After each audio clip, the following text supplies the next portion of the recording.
Welcome. मैं रित के सहाय लक्ष्य अकेडमी के ऑनलाइन प्लेटफॉर्म लक्ष्य मंत्रा पे आप सभी का स्वागत करता हूं। आशा है आप सभी अच्छे होंगे और उम्मीद है लक्ष्य की ओर अग्रसित होंगे। बात करंट अफेयर्स की करेंगे, अगस्त मंत्र का दूसरा पार्ट लेके प्रस्तुत हूं। तो बिना समय गवाए आज का सुविचार देखते हैं। आज का सुविचार है मंजिल पर पहुंचना है ना। मंजिल पर पहुंचना है तो कभी राह के कांटों से मत घबराना। मंजिल पर पहुंचना है दोस्तों तो कभी राह के कांटों से मत घबराना, क्योंकि कांटे ही तो बढ़ाते हैं रफ्तार हमारे कदमों की। क्योंकि कांटे ही बढ़ाते हैं रफ्तार आपके कदमों की। समस्याएं ही आपको मजबूत करती हैं और काबिल बनाती हैं कि आप उस कुर्सी पर बैठ सकें। सपने में वो कुर्सी आनी चाहिए। सपने में अगर वो कुर्सी नहीं आ रही है तो आप तैयारी नहीं कर रहे हैं। एक संतुष्टि का भाव कभी नहीं समझना चाहिए दोस्तों। अगर आप संतुष्ट हो गए वहीं आपने सीखना बंद कर देना है। तो इस नाते विद्यार्थी जीवन में संतुष्टि तो कभी आ ही नहीं सकती। ज्ञान के प्रति संतुष्टि कभी नहीं आनी चाहिए। ज्ञान के प्रति हमेशा जिज्ञासु बने रहिए। बढ़ते हैं प्रश्नों की तरफ। प्रश्नों का श्रृंखला शुरू करते हैं। अगस्त मंत्रा का दूसरा पार्ट है। क्वेश्चन है अल मोइद अल हिंदी 2021 युद्ध अभ्यास भारत और किस देश के बीच संपन्न हुआ। आपके पास ऑप्शंस हैं ओमान, सऊदी अरब, अफगानिस्तान और पाकिस्तान। आपको पता है अफगानिस्तान की हालत बहुत खराब है, तालिबान ने उस पर कब्जा कर रखा है। इसका सही आंसर होगा सऊदी अरब। आपको बता दूं इसका सही आंसर है सऊदी अरब और यह भारत की तरफ से पहली नौसेना अभ्यास है। भारत और सऊदी अरब के बीच पहला नौसेना अभ्यास है। ये बहुत इंपॉर्टेंट हो जाता है। युद्ध अभ्यास से क्वेश्चन आता है, जनरली प्रश्न पत्रों में देखा गया है और निश्चित रूप से ध्यान रखना चाहिए। तो भारत और सऊदी अरब के बीच पहला नौसेना युद्ध अभ्यास है। बढ़ते हैं अगले प्रश्न की ओर। भारत इंटरनेट गवर्नेंस फोरम 2021 की मेजबानी करेगा। इसका विषय है, आपको बता दूं, अक्टूबर 2021 है ना। अक्टूबर 2021 में होना है। अक्टूबर 2021 में होना है इंटरनेट गवर्नेंस फोरम 2021 और इसकी मेजबानी कौन कर रहा है? इसकी मेजबानी कर रहा है भारत। आईटी मंत्रालय द्वारा इसको आयोजित किया जाएगा। पूछा है इसका विषय क्या होगा। इसका विषय आपके पास ऑप्शंस है डिजिटल भारत, श्रेष्ठ भारत, नए भारत के लिए डिजिटल इंडिया, डिजिटल भारत के लिए समावेशी इंटरनेट और डिजिटल भारत नया भारत। इसका सही आंसर क्या हो जाएगा? डिजिटल भारत के लिए समावेशी इंटरनेट। आप सभी को पता होना चाहिए इसका विषय है डिजिटल भारत के लिए समावेशी इंटरनेट। इसके साथ ही प्रति व्यक्ति खपत की बात करें अगर, है ना, प्रति व्यक्ति खपत की बात करें, प्रति व्यक्ति खपत की बात करें तो शीर्ष स्थान पे आता है आपका भारत। और सबसे ज्यादा सब्सक्रिप्शन या फिर आप कह सकते हो सबसे ज्यादा सब्सक्रिप्शन या सबसे ज्यादा जो कनेक्शन लिया गया है नेट का वो यूएसए। तो आपको याद रखना प्रति व्यक्ति खपत जो है वो सबसे ज्यादा कहां है? वो सबसे ज्यादा भारत में है। और सबसे ज्यादा ब्रॉडबैंड का सब्सक्रिप्शन जो लिया गया है वो आपका यूएसए में है। कहां पे है? यूएसए में है। पढ़ते हैं और विषय क्या है? डिजिटल भारत के लिए समावेशी इंटरनेट और भारत सरकार द्वारा आईटी मंत्रालय द्वारा इसकी मेजबानी की जाएगी। बढ़ते हैं। क्वेश्चन है भारतीय नौसेना के सेवारत कर्मियों के लिए ऑनर फर्स्ट नामक विशेष रक्षा बचत खाते शुरू किए हैं। ये किस बैंक के साथ समझौता किया गया है? आपके पास ऑप्शन है एचडीएफसी, आईसीआईसीआई, आईडीएफसी फर्स्ट और एसबीआई। आपको बता दूं नौसेना द्वारा, है ना, नौसेना द्वारा, भारतीय नौसेना द्वारा सेवारत कर्मियों के लिए, जो ऐसे कर्मी जो सेवारत हैं उनके लिए ऑनर फर्स्ट नामक एक अकाउंट खोल शुरू किया गया है जो विशेष रक्षा बचत देगा आपको। जो क्या देगा? विशेष रक्षा बचत देगा। बचत मतलब सेविंग, और सेविंग में मतलब सेविंग अकाउंट में विशेष छूटें देगा।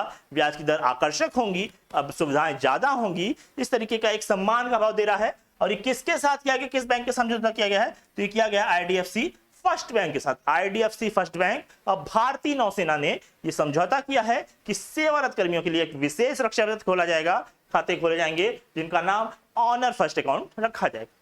बढ़ते हैं अगले प्रश्न की ओर। अगला प्रश्न कहता है भारतीय रिजर्व बैंक ऑफ इंडिया द्वारा डिजिटल बैंकिंग धोखाधड़ी के खिलाफ नए जन जागरूकता अभियान किसने शामिल किया गया? तो जो आपके मोबाइल पे हमेशा मैसेज आते रहेंगे, ओटीपी शेयर ना करें, पिन शेयर ना करें, तो आपको कई बार धोखाधड़ी फ्रॉड वाले फोन भी आते हैं कि आपका पिन ब्लॉक हो गया है, आपका एटीएम ब्लॉक हो गया है, आप ये बताइए, मैं यहां से बोला हूं। ये सबसे बचना चाहिए, ये सबकी जागरूकता फैलानी है। आरबीआई द्वारा कहा गया कि सबके लिए जागरूकता फैलाई जाए, और इसके लिए जन जागरूकता के लिए तमाम एड्स आते हैं, तमाम तरीके के विज्ञापन किए जाते हैं। उन तरीके के एड्स में, उन जन जागरूकता में जो शामिल किया गया, जो अभियान एक चलाया जाता है इसके लिए, जो एक अभियान इसके लिए चलाया जाता है, इसमें हाल ही में किसे शामिल किया गया है? मैरी कॉम, नीरज चोपड़ा, रवि दहिया, पीवी सिंधु। आप सभी को पता है भाला फेंक, है ना?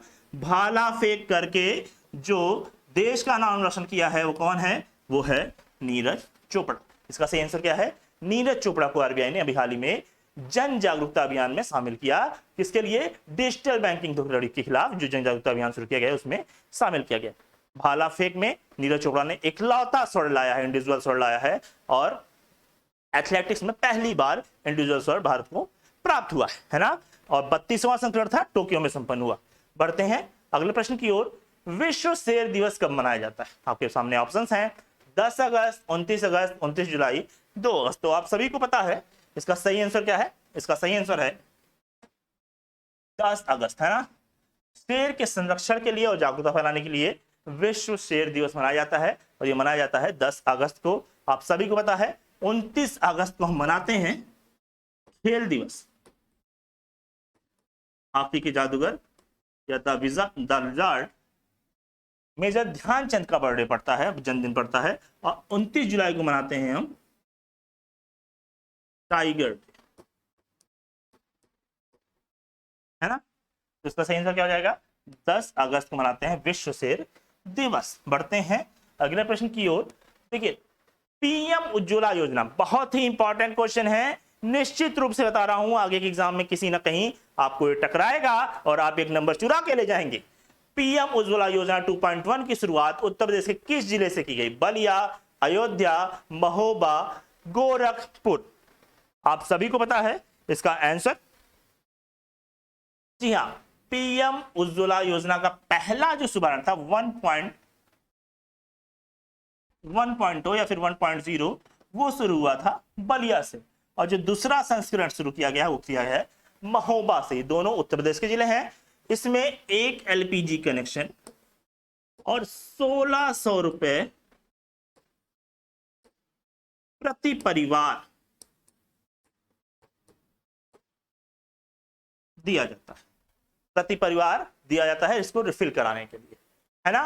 तो पीएम उज्ज्वला योजना एलपीजी कनेक्शन बांटने के लिए था। एलपीजी की बात आई तो भारत का इकलौता राज्य हिमाचल प्रदेश है जिसने 100% एलपीजी कनेक्शन बांट दिए, है ना? तो इसका बलिया 1.0 पहले संस्करण से शुरू हुआ था, और दूसरा हुआ है महोबा से। अलावा इसके अयोध्या है और गोरखपुर है, दोनों ही यूपी के प्रसिद्ध स्थान। अगला है विश्व युवा विकास सूचकांक 2020 में शीर्ष स्थान पर कौन सा देश रहा? Bharat, Norway, Slovenia, Singapore. तो आपको बता दूं, भारत इसमें 122वें स्थान पे था। भारत इसमें 122वें स्थान पे था। तो भारत तो चौथा आंसर हो गया, भारत 122वें स्थान पे था। शीर्ष स्थान पे था आपका सिंगापुर,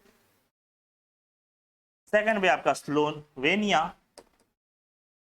थर्ड पे आपका नॉर्वे। तो शीर्ष स्थान पे कौन सा देश है?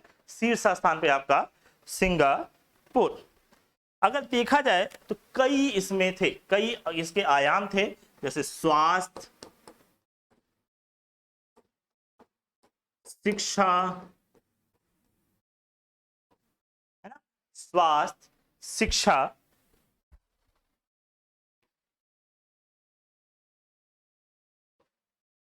रोजगार, आंतरिक सुरक्षा,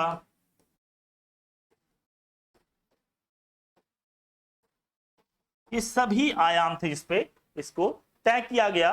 और शीर्ष स्थान पे आपका सिंगापुर, दूसरे स्थान पे स्लोवेनिया, तीसरे स्थान पे नॉर्वे, और भारत का स्थान था 122वां। बढ़ते हैं अगले प्रश्न की ओर। अगला प्रश्न कहता है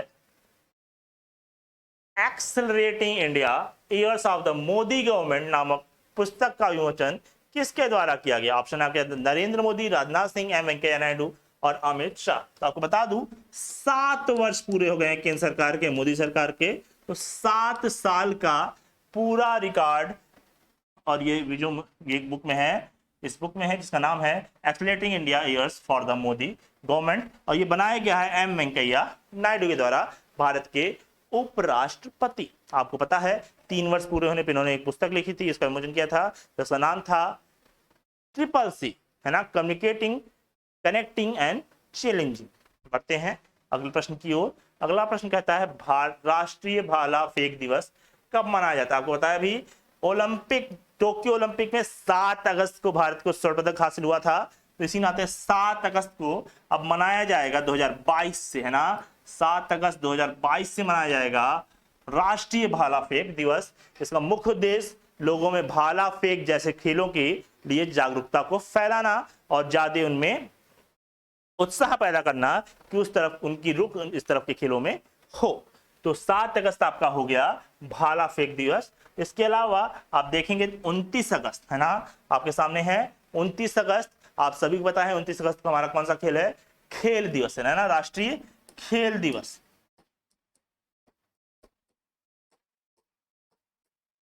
और 12 अगस्त को होता है हाथी दिवस। इसके अलावा अंग डोनेट डे है आपका 13 अगस्त को, ऑर्गन डोनेशन डे है आपका 13 अगस्त को।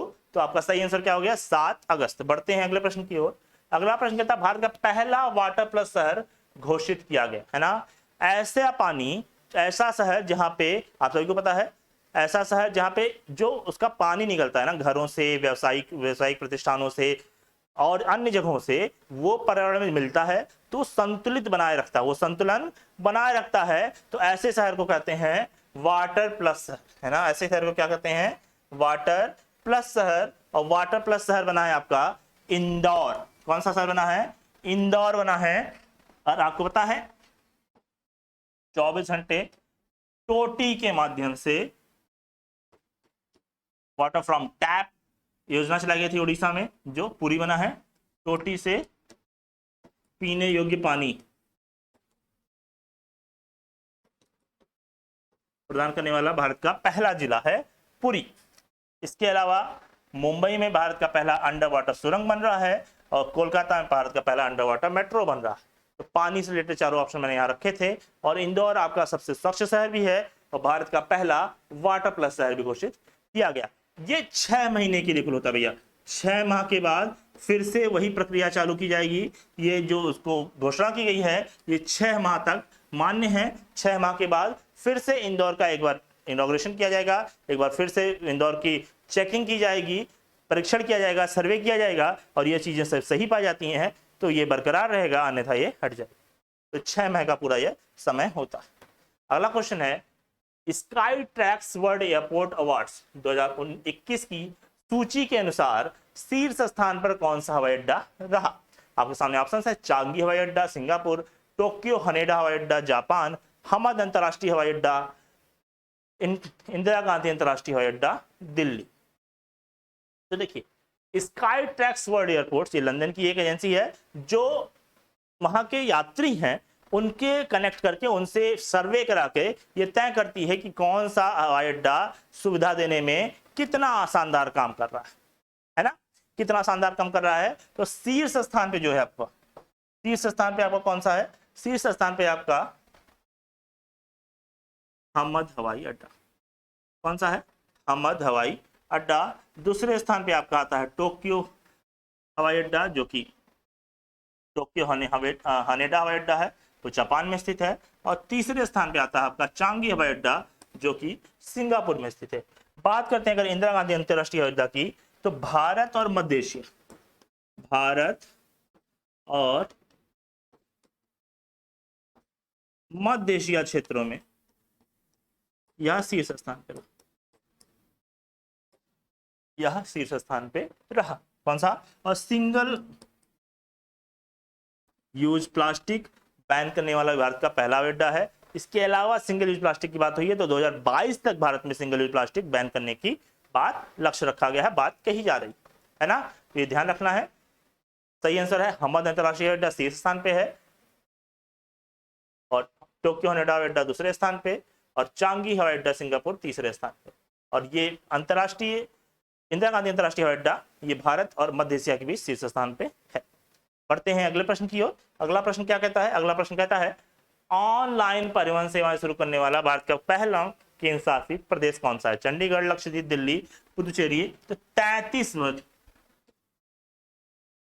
33 ऑनलाइन सेवाएं शुरू की हैं एक साथ दिल्ली सरकार द्वारा। 33 ऑनलाइन सेवाएं शुरू की गई हैं दिल्ली सरकार के द्वारा, जिसमें ई परिवहन भी शामिल, जिसमें ऑनलाइन परिवहन या ई परिवहन भी शामिल है। बात करते हैं अगर केंद्र शासित प्रदेश की, तो भारत का पहला केंद्र शासित प्रदेश जिसने ई परिवहन लागू की वो है दिल्ली। लेकिन बात करते हैं अगर राज्य की, तो यह है हिमाचल प्रदेश। क्या है? हिमाचल प्रदेश। तो भारत का पहला राज्य जिसने ई परिवहन लागू किया वो हिमाचल प्रदेश है। भारत का पहला केंद्र शासित प्रदेश जिसने ई परिवहन लागू किया वो है दिल्ली। बढ़ते हैं अगले प्रश्न की ओर। अगला प्रश्न कहता है राष्ट्रीय स्वास्थ्य सेवक अभियान की शुरुआत किस राज्य सरकार द्वारा की गई? देखिए कोरोना का टाइम चल रहा है, डॉक्टर्स, नर्सेज और जितने भी मेडिकल हमारे स्टाफ हैं सभी लगे हुए और बड़े मात्रा में एक कोरोना महामारी फैली हुई है जिससे लड़ने के लिए बहुत लोगों की आवश्यकता है, जिसके लिए उत्तर प्रदेश सरकार के द्वारा एक योजना शुरू की गई जिसका नाम है राष्ट्रीय स्वास्थ्य सेवक अभियान। इसमें ऐसे लोगों को ट्रेनिंग दी जा रही है जो कि अगर कोई लहर आती है कोरोना की तो उससे लड़ सकें, उससे उपचार कर सकें, लोगों को स्वस्थ कर सकें। ऐसे लोगों की बहुत आवश्यकता है। उत्तर प्रदेश सरकार द्वारा ऐसे लोगों के लिए एक रोजगार अभियान चलाया गया जिसका नाम दिया गया राष्ट्रीय स्वास्थ्य सेवक अभियान, जो स्वास्थ्य सेवा करेंगे और इन लोगों को एक उचित मानदेय भी दिया जाए, है ना। तो उत्तर प्रदेश सरकार द्वारा शुरू किया गया है कोरोना से लड़ने के लिए राष्ट्रीय स्वास्थ्य सेवक अभियान। बढ़ते हैं अगले प्रश्न की ओर। डूरंड कप का 130वां संस्करण कोलकाता सितंबर 2021 आयोजित किया जाएगा, वह किस खेल से संबंधित है? तो आप सभी को पता है डूरंड कप होना है कहां? डूरंड कप होना सितंबर 2021 में। कहां होना है? तो ये होना है कोलकाता में, मतलब भारत में। और किस खेल से संबंधित है? आपके सामने ऑप्शंस हैं फुटबॉल, क्रिकेट, हॉकी, बैडमिंटन। आंख बंद करके लगाओगे फुटबॉल। आप सभी पता है कोलकाता हमारा एक ऐसा राज्य है, एक ऐसा जिला है जहां फुटबॉल प्रेम बहुत ही ज्यादा दिखता है। पश्चिम बंगाल में फुटबॉल प्रेम बहुत ही ज्यादा दिखता है। हाल ही में, अगला क्वेश्चन कहता है हाल ही में आरबीआई का फुल फॉर्म होता है reserve bank of India. RBI act 1934 के तहत आरबीआई की स्थापना हुई थी 1 अप्रैल 1935 को। वर्तमान में इसके गवर्नर हैं शक्तिकांत दास, जो कि 25वें नंबर के गवर्नर। तो क्वेश्चन है हाल ही में आरबीआई ने चर्चा में होने के लिए निम्नलिखित में से कौन सा कारण सत्य नहीं है? आपके पास सामने ऑप्शंस हैं। आरबीआई द्वारा एटीएम में नकदी की अनुपलब्धता पर कार्रवाई हेतु scheme of penalty for non reception replacement of ATM योजना शुरू की थी। तो एकदम सही बात है, एकदम इसमें कोई डाउट मत रखिएगा। अगर आरबीआई ने कहा है तो एकदम सही बात है। एटीएम में नकदी की अनुपलब्धता पर, एटीएम में नकदी कैश ना हो एटीएम में, तो उसके लिए कार्रवाई करेगा आरबीआई। आरबीआई कहना यह गलत बात है, आप सेवा के क्षेत्र में ऐसी लापरवाही नहीं कर सकते। तो कार्रवाई क्षेत्र में स्कीम ऑफ, जी हां, scheme of penalty for non replenishment of ATM ये योजना शुरू की गई है आरबीआई के द्वारा। अगला कहते हैं 1 महीने में 10 घंटे से अधिक तक, 1 महीने में 10 घंटे से अधिक तक नकदी ना होने पर बैंकों पर प्रति एटीएम 10,000 रुपए का जुर्माना लगेगा। यह भी बहुत शानदार बात है कि अगर एटीएम में 1 महीने में 10 घंटे से ज्यादा कैश नहीं रहता है तो प्रति एटीएम 10,000 रुपए का जुर्माना लगेगा। यह भी एकदम सही बात है। अगला कहता है यह योजना 1 अक्टूबर 2021 से प्रभावी होगी। यह भी एकदम सही है, यह भी सही है, यह भी सही है, यह भी सही है। अगली है आरबीआई का मुख्यालय कोलकाता में स्थित है। ये गलत है।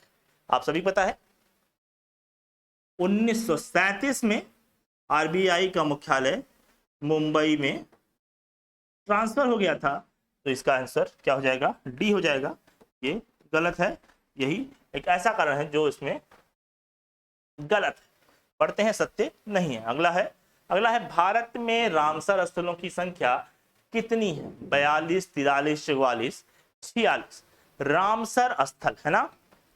वेटलैंड्स आर्द्र भूमियों के संरक्षण के लिए एक संधि हुई ईरान के रामसर में, जिस नाते इसका नाम पड़ गया रामसर संधि, 1971 में हुई है ना। इसमें कहा गया कि एक ऐसे स्थलों को विकसित किया जाएगा जहां पे जैव विविधताएं हो सकती। तो ऐसे स्थानों को जहां ज्यादा जैव विविधता दिखती है, जो आर्द्र भूमियां होती हैं, उनको संरक्षित करने के लिए उनको रामसर साइट घोषित कर दिया जाता है, रामसर स्थल घोषित कर दिया जाता है। और अभी हाल ही में रामसर स्थल की संख्या बढ़ के 46 हो गई। कितनी हो गई? 46 हो गई। भारत में वर्तमान में 42 थे और 4 और जुड़ गए तो हो गए 46। और कौन कौन से जुड़ गए तो देखेंगे। जुड़ गए थोल झील वन्यजीव अभ्यारण्य, ये आपका पड़ता है गुजरात, ये आपका पड़ता है गुजरात में और इसकी संख्या है 43 में। इसके बाद है वाधवाना वेटलैंड, ये भी गुजरात में, इसकी संख्या पड़ती है 44। और उसके बाद है सुल्तानपुर राष्ट्रीय उद्यान गुड़गांव और इसके साथ है ये 45। और हरियाणा का पहला रामसर साइट। इसके अलावा भिंडवास वन्यजीव अभ्यारण्य झज्जर, ये आपका 46वां रामसर स्थल घोषित किया गया। जैव विविधता को बढ़ावा देता है रामसर स्थल और आर्द्र भूमियों को रामसर स्थल घोषित किया जाता है। आर्द्र भूमि मनाते हैं हम 2 फरवरी को और आर्द्र भूमि जल इसका आपकी का विषय था। पढ़ते हैं अगले प्रश्न की ओर। तो अगला प्रश्न कहता है भारत के 59वें शतरंज ग्रैंड मास्टर बने गुडेश डी, सुब्बारामन विजयलक्ष्मी, हर्षित राजा विश्वनाथन आनंद। तो आप सभी को पता है इसका सही आंसर क्या है? इसका सही आंसर है हर्षित राजा। बात अन्य ऑप्शंस की करते हैं तो भारत के सबसे कम उम्र के ग्रैंड मास्टर हैं गुडेश डी। कंफ्यूज मत होइएगा, मैंने कहा भारत के, और भारतीय मूल के अमेरिकी ग्रैंड मास्टर है अभिमन्यु मिश्रा, जो वर्तमान में सबसे कम उम्र के ग्रैंड मास्टर, लेकिन ये भारत के सबसे कम उम्र के ग्रैंड मास्टर। सुब्बारामन विजयलक्ष्मी भारत की पहली महिला ग्रैंड मास्टर, भारत की पहली महिला ग्रैंड मास्टर हैं और इसका आंसर आपको बता ही दिया, हर्षित राजा। और विश्वनाथन आनंद भारत के पहले ग्रैंड मास्टर हैं 1988 में, ये भारत में ये ग्रैंड मास्टर शतरंज के बने थे। और वर्तमान की बात करें तो ये 59वें हैं। इसके अलावा 68वें अर्जुन कल्याण है, 68वें अर्जुन कल्याण है। और 67 की बात की जाए तो लियोन मेंडोका। बढ़ते हैं अगले प्रश्न की ओर। अगला प्रश्न कहता है स्वदेशी पशु नस्ल साहिवाल, गिर, ओंगोल, कांग्रेस आदि के संरक्षण के लिए भारत की पहली और दुनिया की सबसे बड़ी मवेशी जीनोमिक चिप जारी की गई। उसके नाम है इंडिगो माता, इंडिगो काउ चिप, इंडिकाउ। तो आपको बता दूं इसका सही आंसर है इंडिगो। इसका सही आंसर है इंडिगो।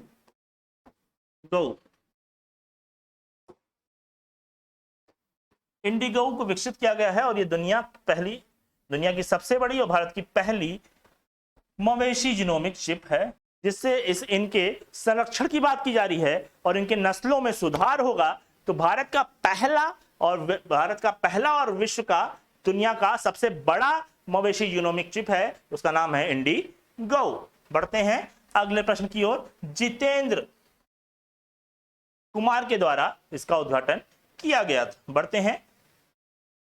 क्वेश्चन है निम्नलिखित तथ्यों में से स्वतंत्रता दिवस के अवसर पर की गई घोषणाओं में से सही नहीं है। आपको ध्यान रखना है, क्वेश्चन में है सही नहीं है, तो आप ये नहीं ध्यान विशेष रखेंगे, सही नहीं है। बढ़ते हैं। 25 वर्षों के लिए देश का विजन सबका साथ, सबका विकास, सबका विश्वास और सबका प्रयास होगा। ये 25 वर्षों के लिए भारत का लक्ष्य रखा गया है, विजन रखा गया है। अगला है नेशनल इंफ्रास्ट्रक्चर मास्टर प्लान के रूप में 100 लाख करोड़ रुपए का गति शक्ति योजना शुरू किया जाएगा। मतलब भारत के इंफ्रास्ट्रक्चर को सुधारने के लिए 100 लाख करोड़ रुपए की एक गति शक्ति योजना शुरू की गई। 15 सप्ताह में 75 वंदे भारत ट्रेनें चलाई जाएंगी। इसमें थोड़ा सा डाउट आ रहा है। पहली बार देश में सैनिक स्कूलों में लड़कियों के नामांकन की अनुमति हुई जाएगी। ये भी एकदम सही जवाब है, ये भी एकदम सही जवाब था और ये भी एकदम सही जवाब था। पहली बार देश में ये हो गया। स्वच्छ हाइड्रोजन ईंधन के उत्पादन और निर्यात के लिए भारत को वैश्विक उत्पादन केंद्र बनाने के लिए राष्ट्रीय हाइड्रोजन मिशन लागू करने की घोषणा की गई। ये भी एकदम सही है। और 2024 तक फोर्टिफाइड चावल उपलब्ध कराए जाने का लक्ष्य रखा गया। फोर्टिफाइड चावल, यहाँ चावल छूट गया है, याद रखेंगे। फोर्टिफाइड चावल उपलब्ध कराने का लक्ष्य रखा गया है, ये भी सही है। बचा 15 सप्ताह में 75 वंदे भारत, तो ये भी गलत है, थोड़ा सा यहाँ पे एक गलत है, इसका सही होगा 75 सप्ताह में 75 वंदे भारत एक्सप्रेस चलाई जाए। तो आपका ये पूरा मैंने क्वेश्चन इस तरह बनाया कि आपको सारी घोषणाओं के बारे में जानकारी प्राप्त हो जाए। बढ़ते हैं आज के अंतिम प्रश्न की ओर। तो प्रश्न है, हाल ही में अफगानिस्तान से भारतीयों को निकासी हेतु विदेश मंत्रालय द्वारा शुरू किए गए मिशन को क्या नाम दिया गया? तो उसको नाम दिया गया ऑपरेशन देवी शक्ति। ऑपरेशन देवी शक्ति इज द राइट आंसर। तो दोस्तों घबराना नहीं है, मेहनत करते रहना है, जय जयकार करवानी है। तो मैं कहूंगा जय जयकार ऐसे नहीं होती, यूं ही दुनिया में किसी की जय जयकार नहीं होती और कोशिश करने वालों को कभी हार नहीं होती। जय हिंद।